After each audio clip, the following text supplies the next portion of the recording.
To truly master something, like the rehabilitation of aggression or anxiety, you should have a deep knowledge in one area, but also a broad understanding of many other areas. This is called a T-shaped skill for a reason. This broadened knowledge can help to see connections and opportunities that those with a more narrow focus might miss.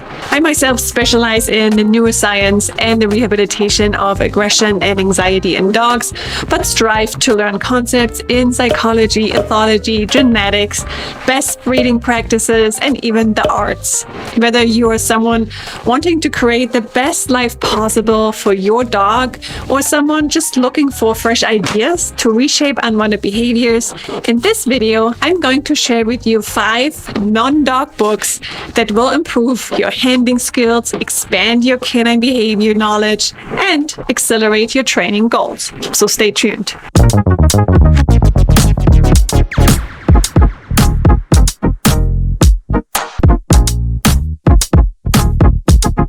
Hey, what's up? It's Dr. Melanie.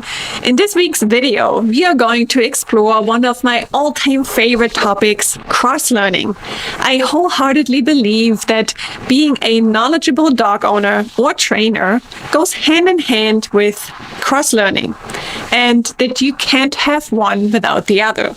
It's a term I coined to highlight that it's not just about being an expert in, for example, dog body language, but also having a bit of a knowledge across different disciplines. And if you want to optimize your training approach and do right by your dog, then cross-learning is hands down the number one thing you should embrace. It can even be the secret sauce to your dog training business that sets you apart from everyone else. Which is why I teach concepts of neurobiology, psychology, and ethology inside every single one of my dog behavior programs.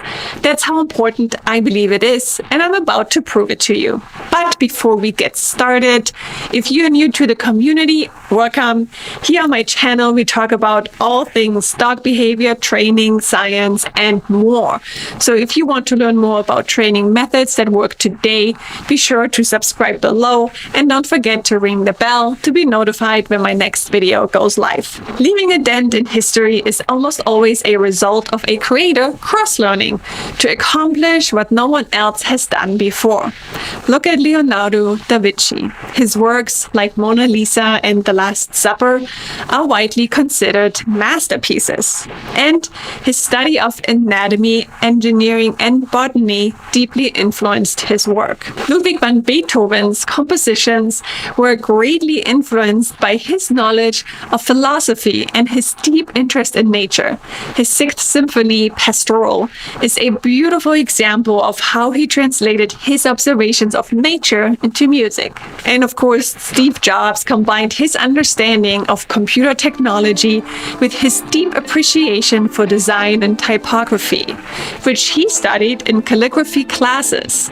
This blend of technology, the knowledge, and aesthetic senses shaped Apple's distinctive style. Over the last decade, dog training has morphed from brute force into an art. For example, a masterful tuck session is like dancing the tango. It takes two, and it's a reenactment of winning, losing, chasing, competing, and battling. So, now that you know why cross-learning is so important, let's get right into 5 books you should read to achieve T-shaped skills. The first book on my list is Dopamine Nation. You hear me talk about the science of motivation a lot because it is so important to understand the 2 fundamental drivers of behavior. The author, Anna Lemke, discusses the concept of pleasure and pain in the human brain, focusing on the neurotransmitter dopamine and how it plays a role in pleasure-seeking behaviors and addiction. My favorite quote, "The relentless pursuit of pleasure and avoidance of pain leads to pain." It highlights the importance of balance. Too much pleasure is simply unhealthy, and overstimulation of the reward system can lead to suffering for us and dogs.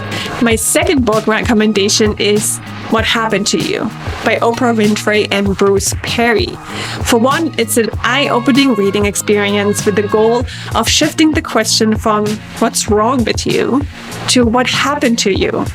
Both advocate for a more empathetic understanding of behavioral issues, especially in childhood trauma cases. It's a great read because it gives you some ideas on how the brain processes trauma without all the capabilities an adult human brain has. The dog training industry finds itself in a fragmented battle of opinions, and I believe we have lost sight of what life is really about. It's not perfect, it's not always fair, but what makes us and our dogs thrive is the ability to cope with stress. I'm obsessed with the topic of stress, short-term stress, long-term, physical, mental. Stress is at the root of all unwanted behaviors. Discussions around what training tool to use is just noise and distracts from the actual goal of creating mental resilience in the most empathetic way possible. That's why my favorite quote from this book is, "Stress is not something to be afraid of or avoided. It is the controllability, pattern, and intensity of stress that can cause problems." All right, the next book on my list is How Emotions Are Made. This is a bit of a difficult read, but one thing to take away from this book is that emotions aren't universal as much as they are contextual. One quote says, "An emotion is your brain's creation of what your bodily sensations mean in relation to what is going on around you in the world." So the brain decides what emotion and action to attach to a specific environmental input. So a dog feeling excited when the owner comes home is not a given universal emotion, but something that the dog has learned and created based on various factors. Under different, more unpleasant circumstances, you can imagine a dog feeling fearful when the owner comes home. It also emphasizes the importance of the environment. How often do we want to change our dog's behavior and emotional state of mind without considering the environment? This opens up a path to a much more individualized training plan, as the emotions we see in our dogs are a direct reflection of their worldview.